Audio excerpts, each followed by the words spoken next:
Good evening, I'm Matt Mulcahy. Tomorrow, 2 Central New York veterans will leave for Hawaii to commemorate the anniversary of the attacks on Pearl Harbor. It was December 7th, 1941, when hundreds of Japanese fighter planes attacked the American naval base near Honolulu. In 2 hours, the Japanese destroyed 20 American naval vessels. More than 2,000 soldiers and sailors were killed. New at 11, our Dora Scheidel is live at Hancock Airport, where the plane will depart tomorrow with 2 of those survivors on board. Dora. Matt, in just a few hours at 6 a.m., 2 Central New York veterans, both in their 90s, will leave here and fly to Hawaii for the 73rd anniversary of the attack on Pearl Harbor. The trip, sponsored by the Greatest Generation Foundation, is a once-in-a-lifetime opportunity to revisit a place they could never forget.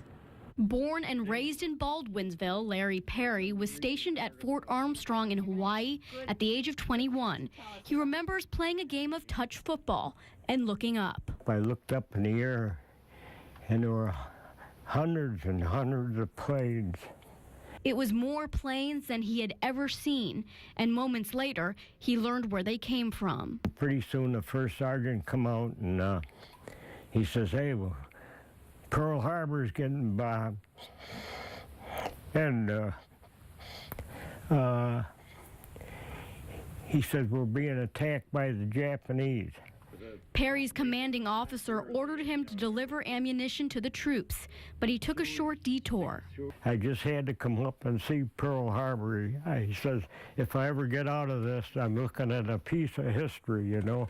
And what he saw immediately brought him to tears. The surprise military strike had destroyed all of the 8 U.S. Navy battleships. Every one of them, that was our first line of defense, and I don't think the people ever realized that. With them gone, we had nothing. And at 94 years old, he'll take one more look and remember that infamous day, a memory as vivid as it is painful.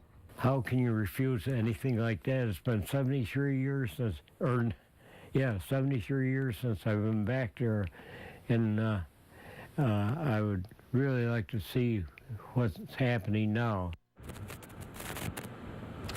Perry and his friend Edward Stone, both making the trip tomorrow, are 2 of the 3 Pearl Harbor survivors in Onondaga County. It's a group which unfortunately gets smaller every year. Now, to put this in perspective, last year 24 survivors were on the trip. This year there are only 12. Reporting live from Hancock Airport, I'm Dora Scheidel. Matt, back to you. We thank them for their brave service. Time is taking its toll, though. Thank you, Dora.